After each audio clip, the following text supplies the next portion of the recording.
தமிழ்நாட்டில் 15 ரயில்வே திட்டங்களுக்கு அனுமதி அளிக்கப்பட்டுள்ளதாக மத்திய ரயில்வே அமைச்சர் அஸ்வினி வைஷ்ணவ் தெரிவித்துள்ளார். நாடாளுமன்ற மாநிலங்களவையில் பேசிய அஸ்வினி வைஷ்ணவ் கடந்த ஏப்ரல் 1ஆம் தேதி நிலவரப்படி 22,808 கோடி ரூபாய் மதிப்பிலான 15 ரயில்வே திட்டங்களுக்கு அனுமதி அளிக்கப்பட்டுள்ளதாக குறிப்பிட்டார்.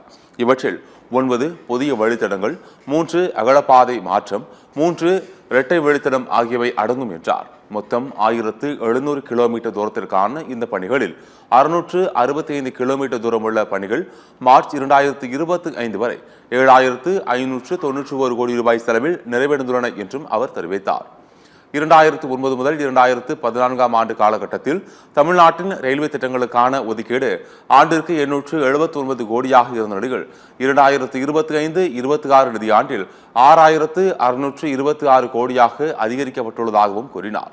மொத்தம் 4,315 ஹெக்டேர் நிலம் தேவைப்படும் நிலையில் 1,038 ஹெக்டேர் நிலம் மட்டுமே கையகப்படுத்தப்பட்டுள்ளதாகவும் மத்திய அமைச்சர் அஸ்வினி வைஷ்ணவ் தெரிவித்தார்.